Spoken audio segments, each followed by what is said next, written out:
Soft power है, लेकिन भारत की सरकारें और भारत के लोग इस ताकत को ठीक से कभी समझ नहीं पाए, इसका इस्तेमाल नहीं कर पाए।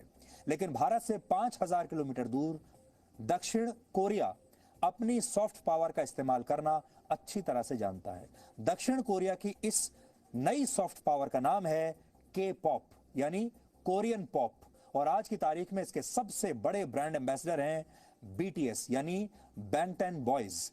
बीटीएस एक के पॉप बैंड है जिसमें 7 मेंबर्स हैं, और अब बीटीएस के इन सभी 7 सदस्यों को दक्षिण कोरिया के राष्ट्रपति ने भविष्य की पीढ़ियों और संस्कृति के लिए दक्षिण कोरिया का विशेष दूत नियुक्त किया है और इन्हें डिप्लोमेटिक पासपोर्ट दिए गए हैं।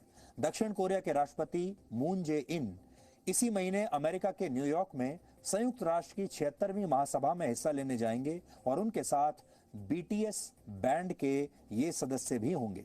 संयुक्त राष्ट्र में बीटीएस के सदस्य भाषण भी देंगे और इस दौरान उनकी एक म्यूजिकल परफॉर्मेंस की वीडियो क्लिप भी चलाई जाएगी। यानी अब बीटीएस दुनिया के सबसे बड़े राजनीति के मंच पर दक्षिण कोरिया की सॉफ्ट पावर को बढ़ाते हुए आपको नजर आएंगे।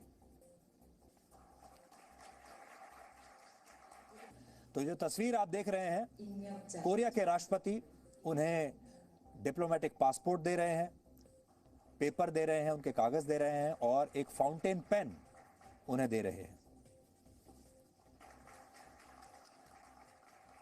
बीटीएस की लोकप्रियता की वजह से दक्षिण कोरिया की अर्थव्यवस्था को हर साल 27,000 करोड़ रुपए का फायदा होता है और जब भी बीटीएस की कोई नई एल्बम या गाना रिलीज होता है तो दक्षिण कोरिया और पूरी दुनिया में बीटीएस से जुड़े प्रोडक्ट्स की बिक्री बहुत तेज हो जाती है।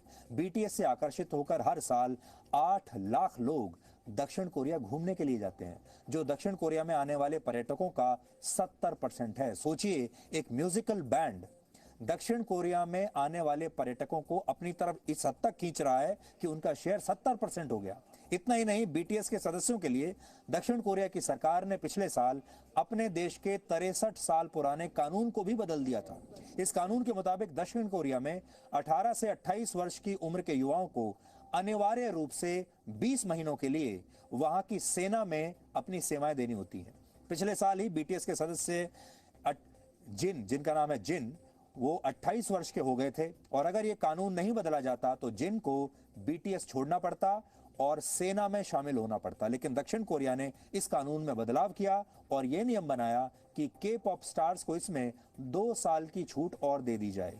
अब दक्षिण कोरिया के के पॉप स्टार्स 18 से 28 नहीं बल्कि 18 से 30 वर्ष की उम्र के बीच कभी भी सेना में अपनी सेवाएं दे सकते हैं। सीखने वाली बात यहां पर यह है कि दक्षिण कोरिया की सरकार ने इन्हें हमेशा के लिए उस जिम्मेदारी से मुक्त नहीं किया, सिर्फ उन्हें 2 साल की छूट दी है और वो बीटीएस के चाहे कितने भी लोकप्रिय गायक या मेंबर्स हों, सेना में तो उन्हें तब भी जाना ही पड़ेगा।